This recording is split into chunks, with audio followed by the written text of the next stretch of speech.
Hey everybody, welcome back to Call Time a Theater Pod, where every role in theater matters. This is the space where we can talk about it all, where we can laugh, learn, and sometimes call out the chaos. So sign in on the sheet, cause it's call time. My name is Marisa Helene Mast, and I am your hostess with the mostest. And today we are doing another Marquee Moment, which is where we put the spotlight on a new show, experience, artist that deserves to be on your radar. So take your seats. Take a sip out of that very overpriced intermission cup that you honestly just got for the logo. I know that. There's no shame in that. I have a million of them that are totally not faded.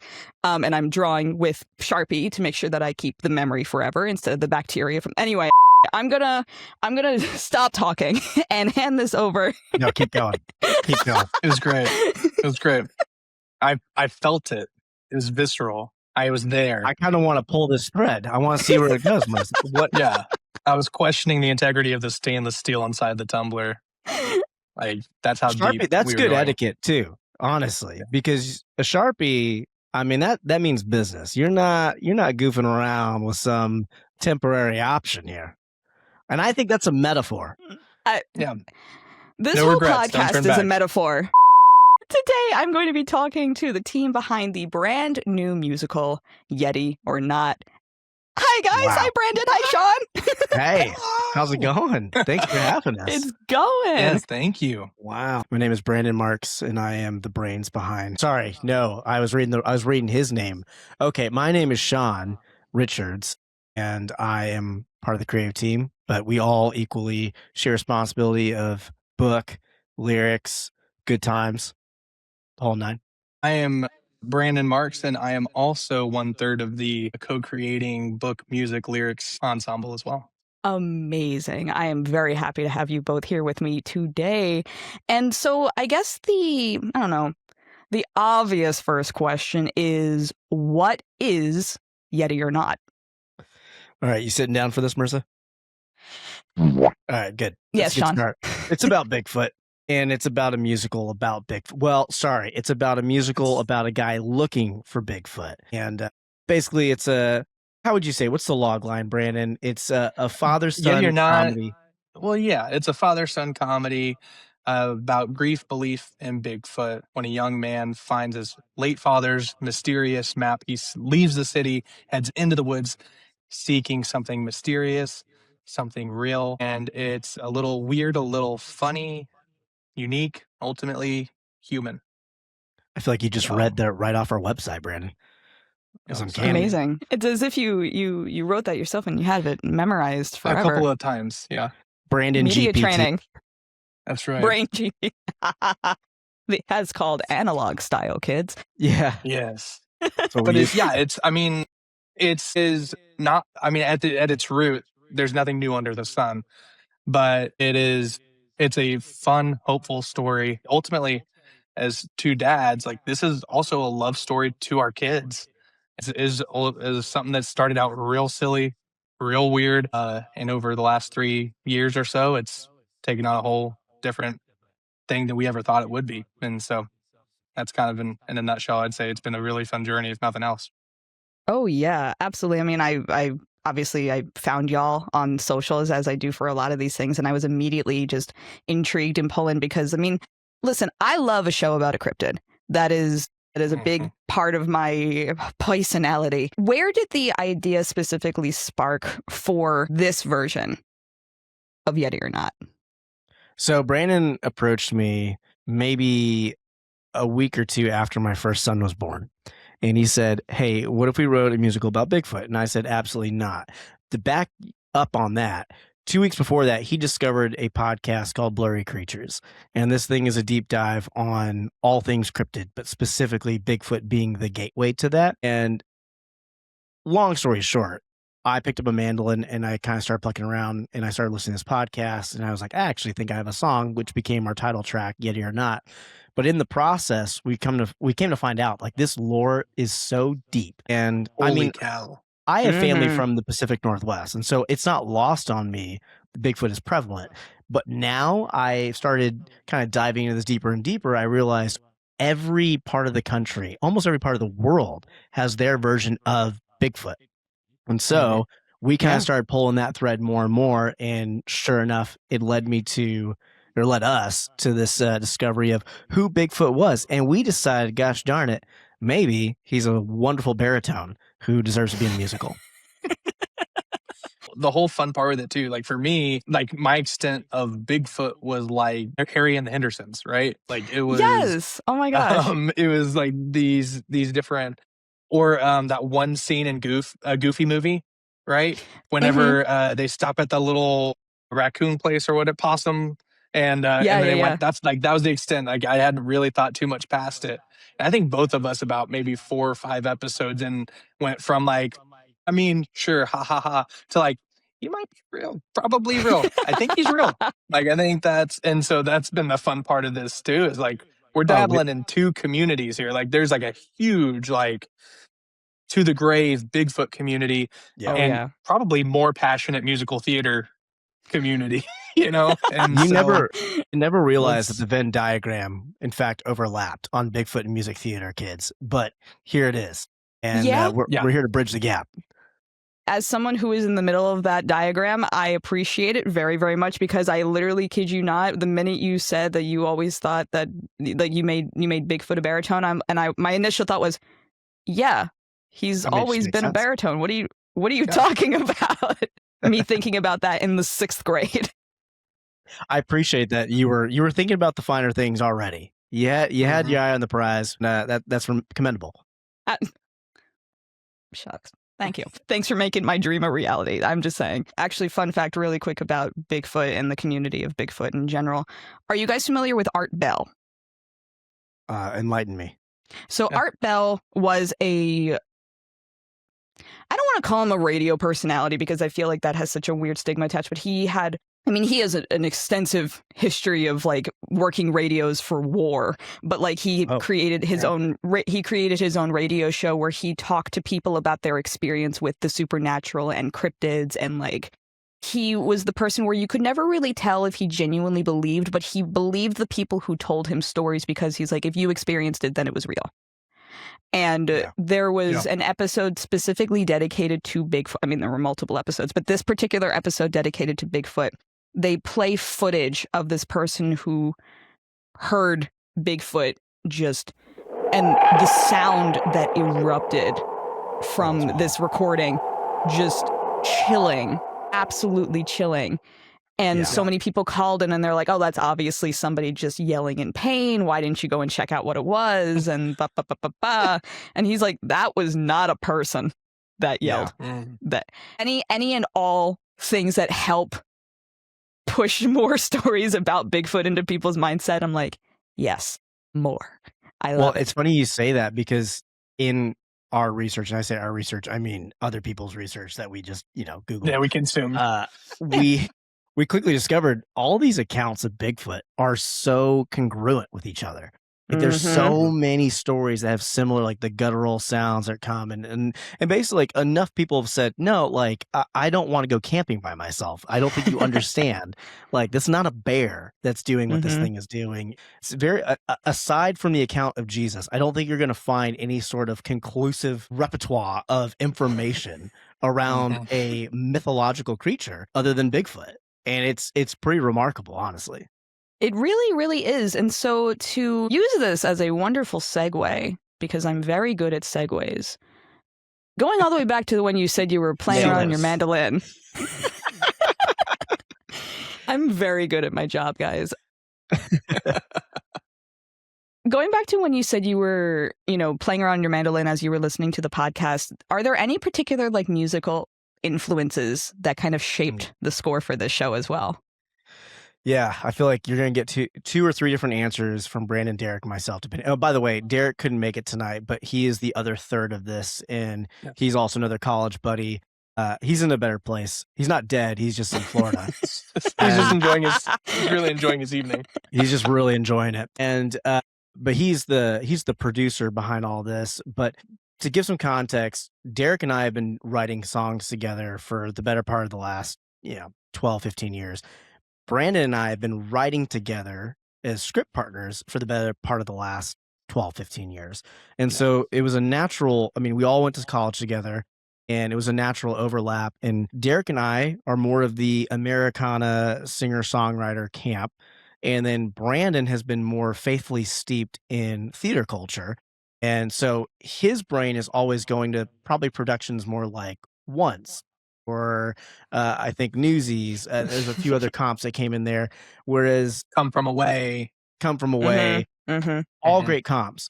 I think Derek and I were approaching this a little bit more along the lines of, Lumineers, Mumford and Sons, like Noah Kahan.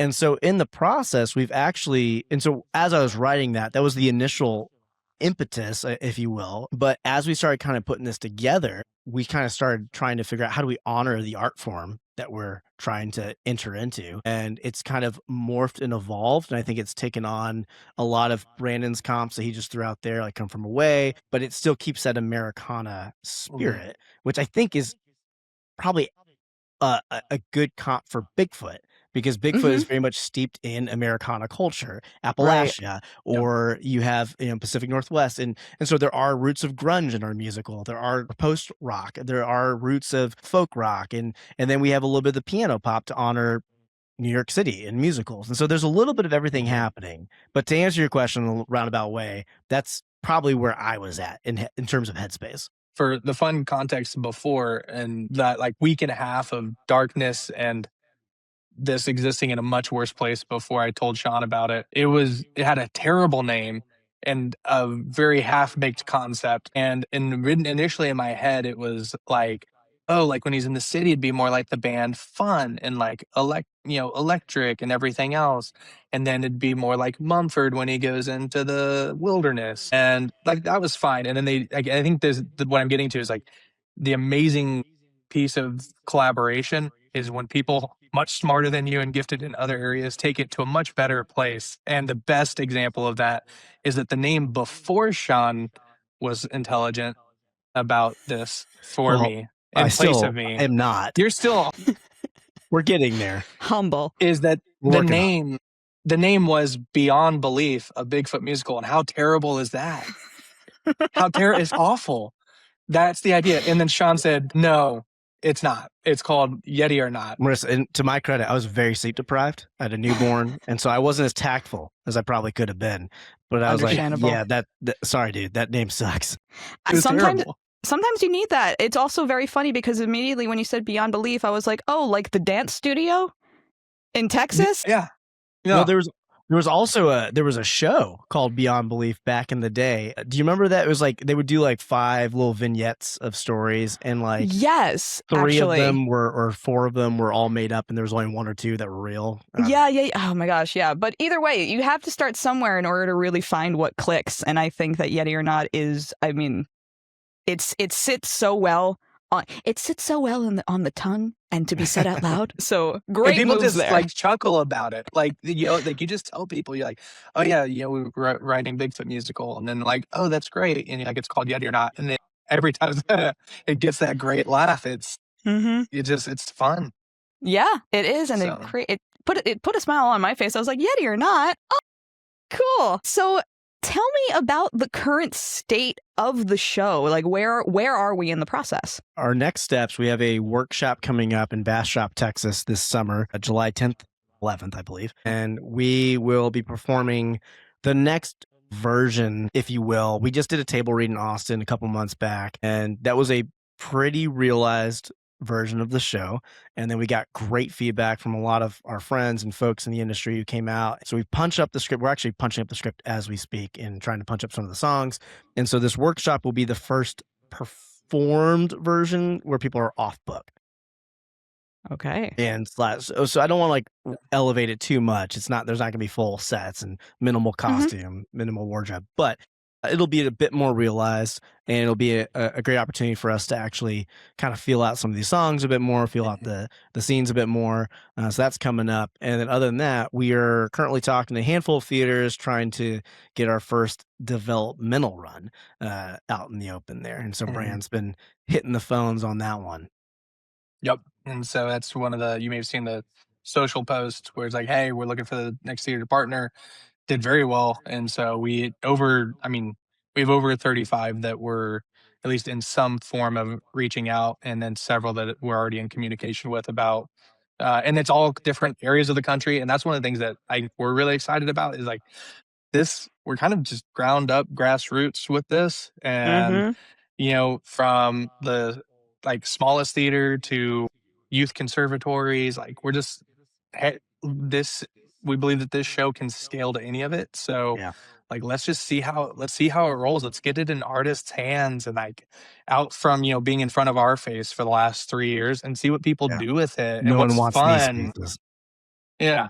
And so I think that's the really exciting part is this next, I'd say 12 to 18 months. We're hoping to have several workshop / developmental runs and let's just see Yes. what the next best version of this is when more artists get their hands on it. Yeah. Do you have any particular goals when it comes to that? Like anything you'd be like, oh, this would be great if we could hit this, or if it was in this particular place, or anything like that?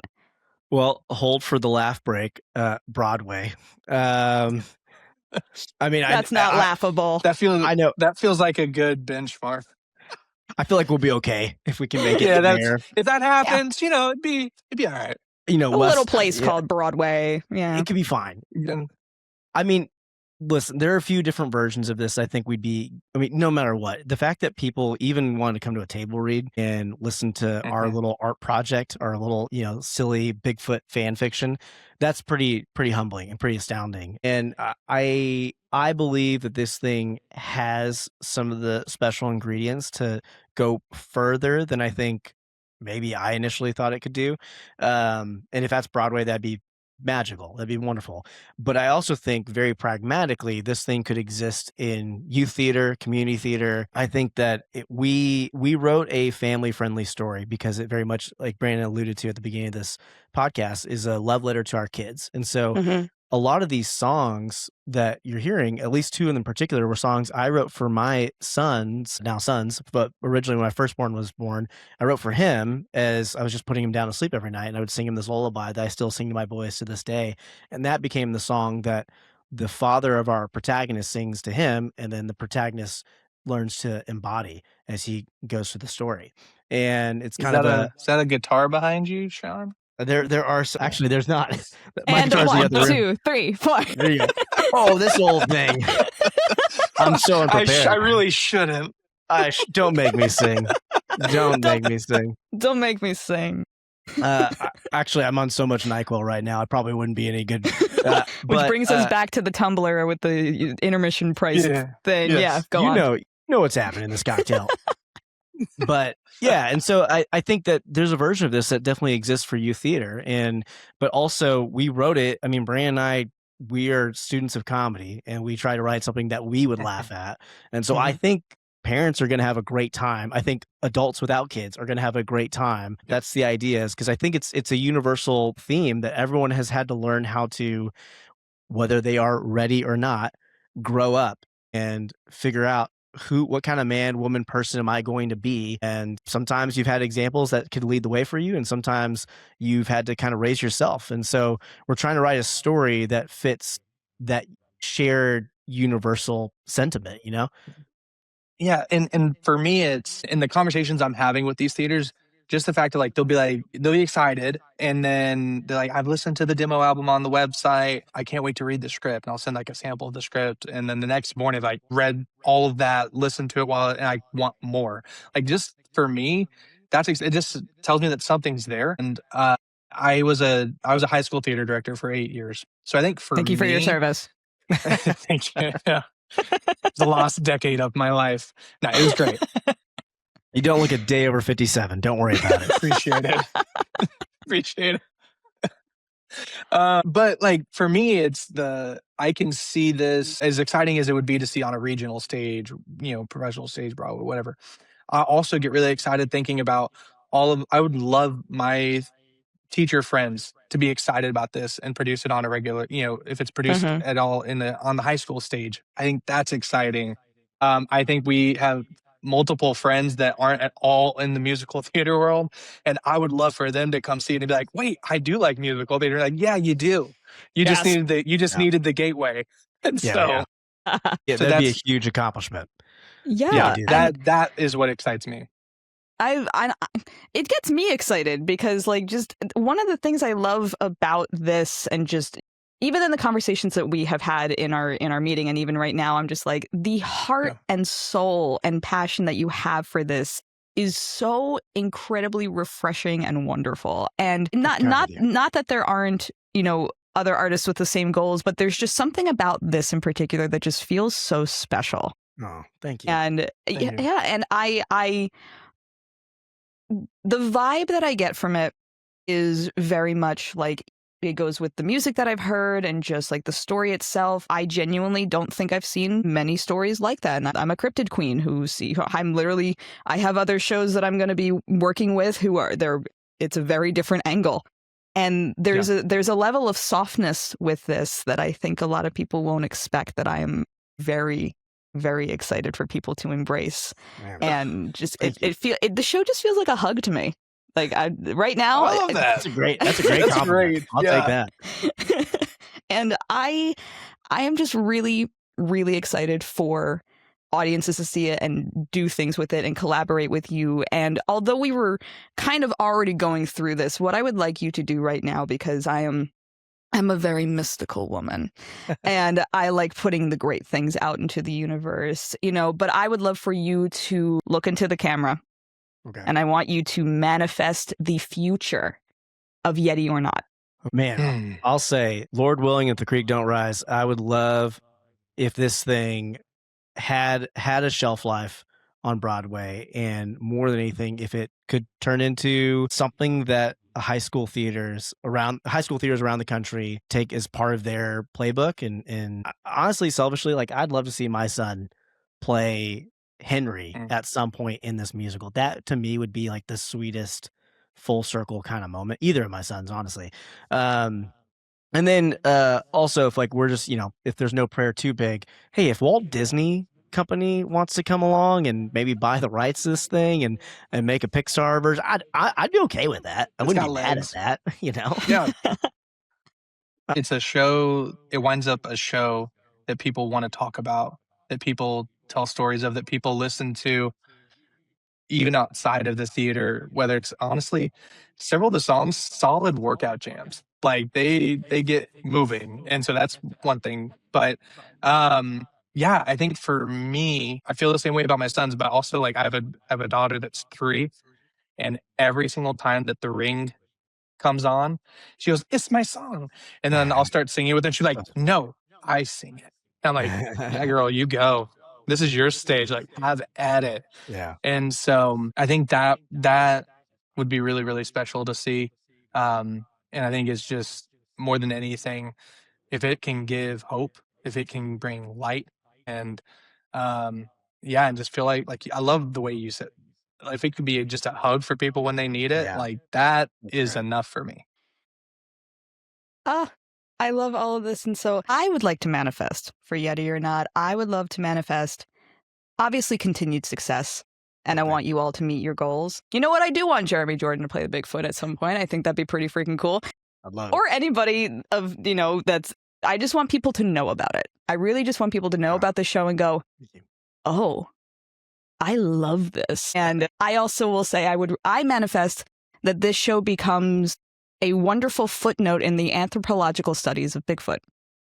What would you say? In terms of big footnote? A big footnote.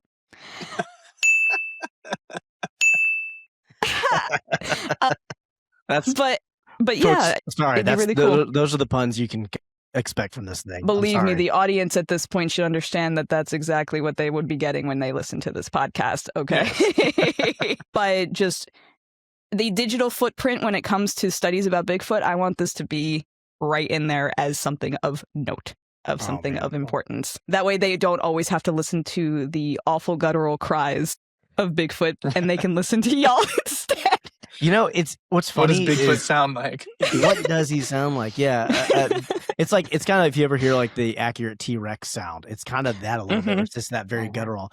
But what's interesting is, I think there's, I don't know, depending on where you're at in the camp, a lot of people have this assumption that Bigfoot is malevolent. However, there are folks, Brand's talked to a few from the Bully Creatures, like there is a chance that Bigfoot is in fact a benevolent creature, or like humans, there are big feet, feet. I don't know what the plural Foots, is, I believe. but It's an there S. could be Geeses, yeah. geese's Yeah. there could be versions of Bigfoot that are in fact just loving, warm, tribes. And so I don't know, like I think that's kind of what we based ours off of is we want Bigfoot. He's very much not, I don't think he's giving anything away. He's like an Obi-Wan Kenobi for our protagonist. Mm-hmm.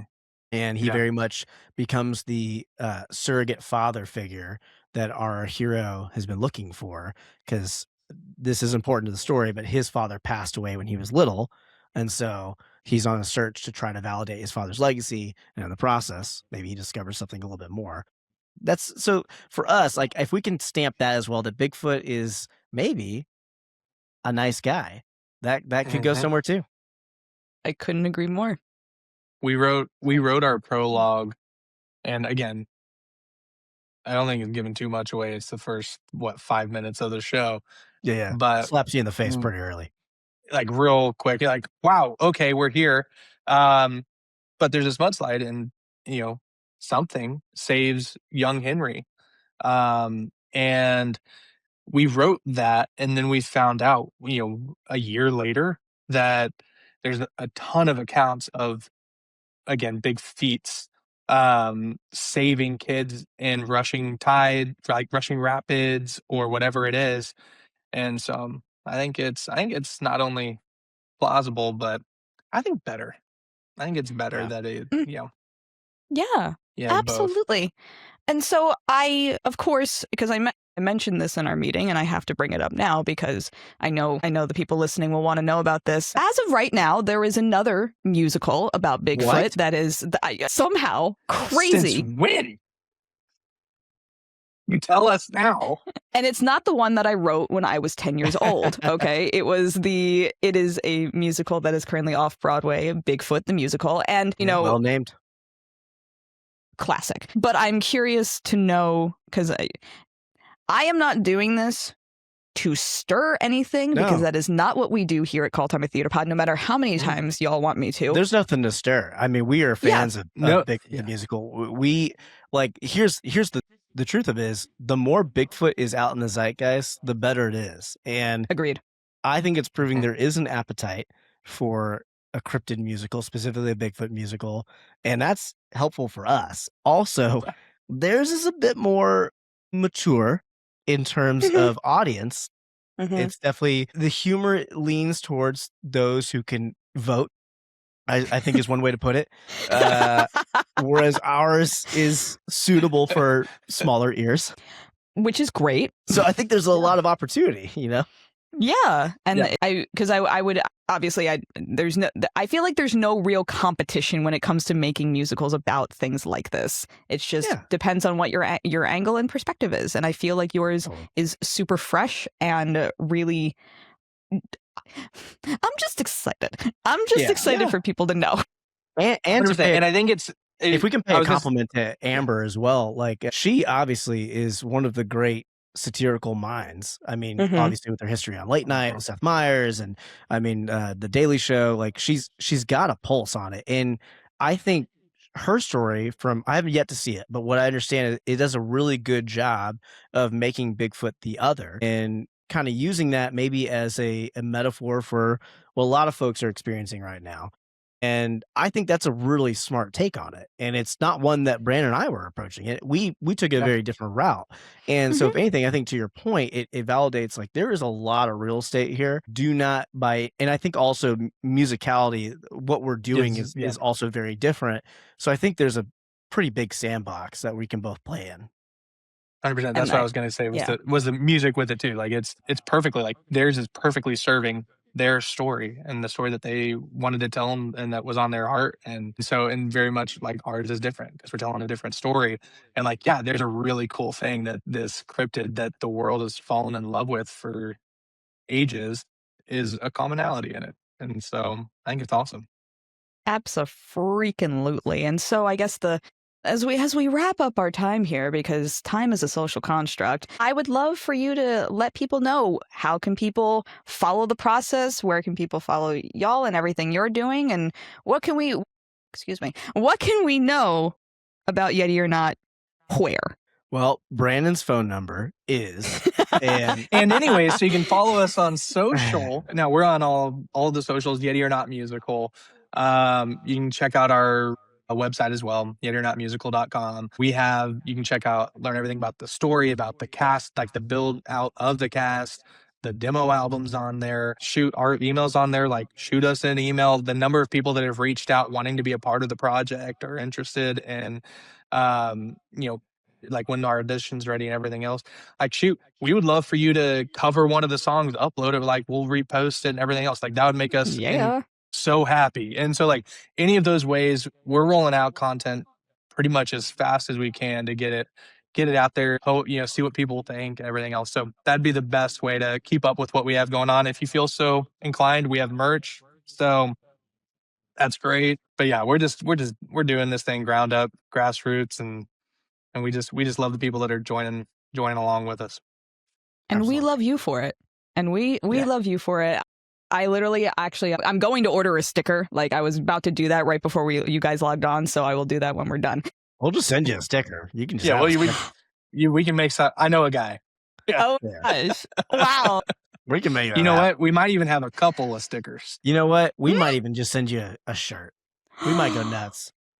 Yeah, really just make sure you wear it where people can't see it, preferably. Yeah. We don't want any exposure at all. Right. Very secretive. I'm gatekeeping this show from everybody, which is why I'm such a small podcast now. It's a bold strategy with this podcast. Yeah. I mean, less is more. I've always said this is just for myself. I'm not even publishing this.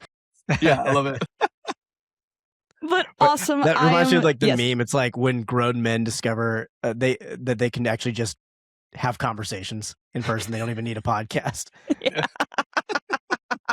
Oh my gosh. A wild concept. I love that. But yeah, and then hey, everybody, once you see how good I look in the merch, then you'll get it too. Obviously. I am so happy to have had you guys here today and talk about this, and I'm very excited. Awesome.